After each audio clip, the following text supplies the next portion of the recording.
This video is sponsored by Wale, a new decentralized token swap protocol running on Ethereum.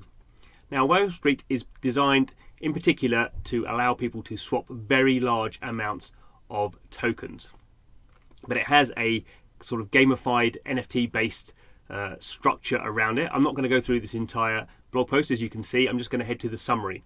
And so what Wale is designed to do is allow people to make massive currency swaps without crashing the system. It has a token called LST, and if you contribute to the liquidity, you earn this shrimp token, which is both of these are ERC20 tokens. Shrimp token is a kind of reward token, but you need the shrimp token as well to bid for and buy NFTs. And the NFTs are what allow you to make a swap. If you have the NFT, you become a swap master. You set the terms of the Wale swap, what tokens to swap and when, and also the percentage of the fee you get.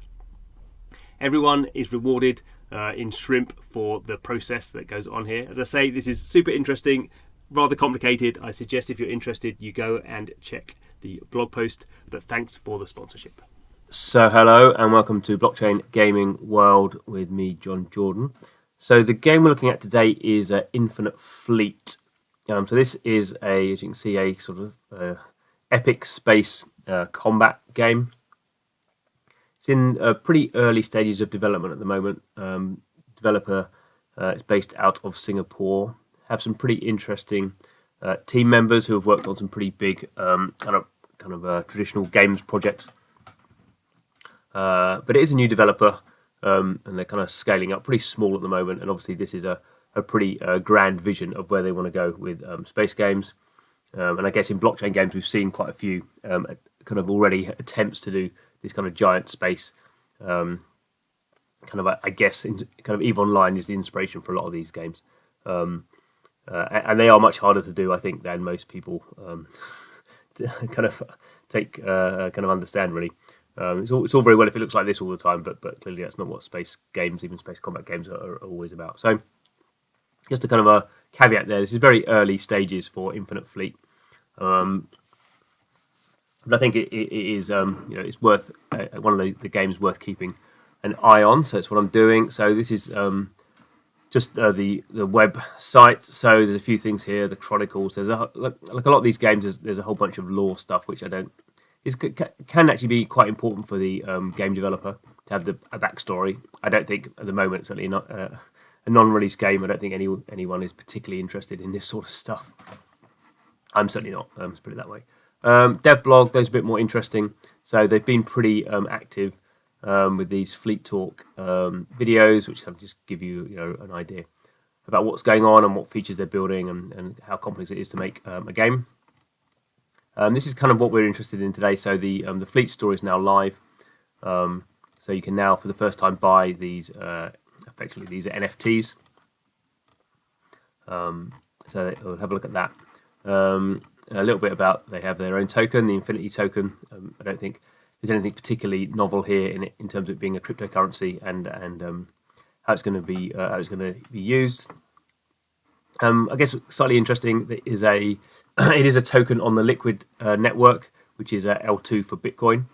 So the game, as far as I can work it out, will be mainly centralized in terms of the gameplay, but it will have this kind of crypto payment system, the INF token, which will be running on Liquid. So there are a few games that are kind of a bit more kind of old school, based on this kind of Bitcoin sort of technology. And this is one of them. I don't quite know why people are choosing that. I'm not sure. I think they're just some people, old school people, just really like Bitcoin as a platform. They know it's not going to go away, and it's things like Liquid, which is sort of a bit like Lightning. These are fairly well understood technologies for payment, even if they're not really being used by many people at the moment. So we also have here, we have a security token.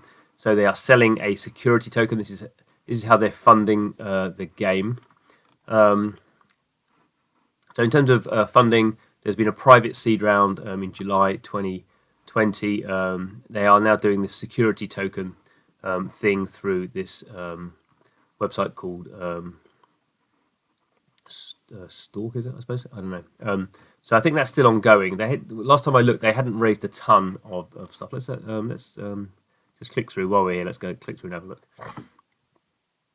This is going to a separate website, and this is for kind of the typical accredited investors. So this is a platform for kind of these sort of kind of crypto things. So yeah, 17 days left.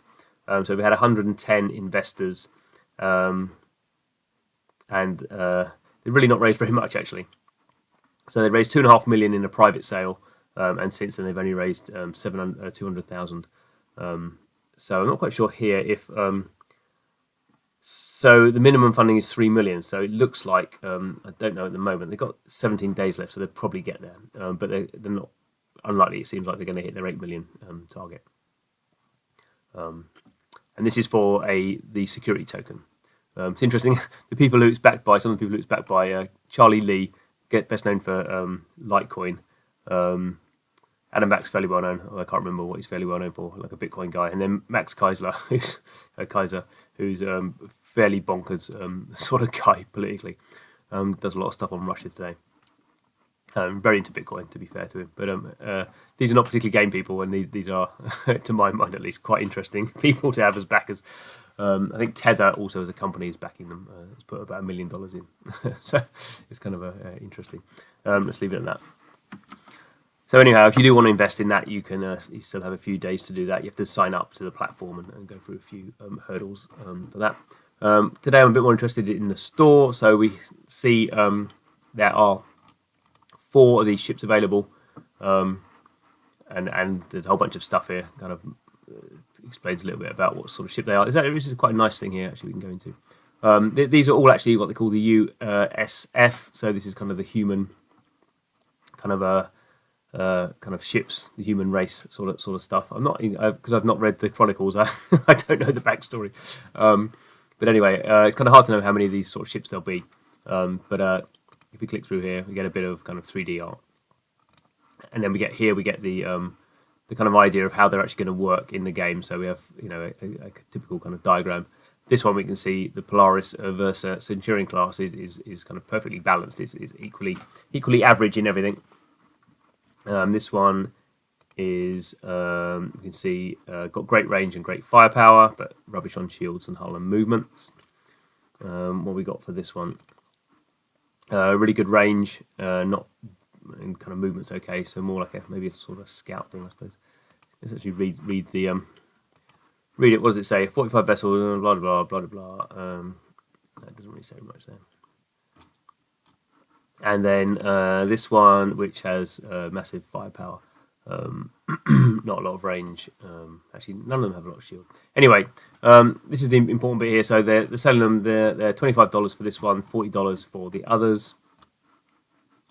And then so let's maybe go through and do a buy now. So so the reason you might buy one of these, obviously, you're supporting the development of the game, which is a nice thing to do. Clearly, there's a few early access disclaimers here. The game might not be made if they don't get the funding. I mean, you can't make this type of game. At least you can't make a fully fledged version of that on $3 million. So there's always that kind of caveat. But anyway, the most important thing here, at least for me, is that by buying one of these ships, you get access. You get access to the early access. So it's a bit like a Kickstarter, but not on Kickstarter. So as I say, there's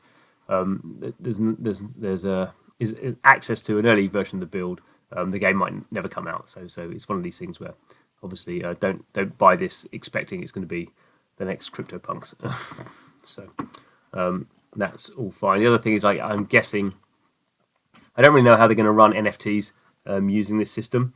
I don't know how NFTs run on the Liquid network, and I kind of run on Bitcoin. It's pretty unclear, and I'd imagine this is a custodial wallet, so you're not in control of your private keys. So again, there is this kind of issue there.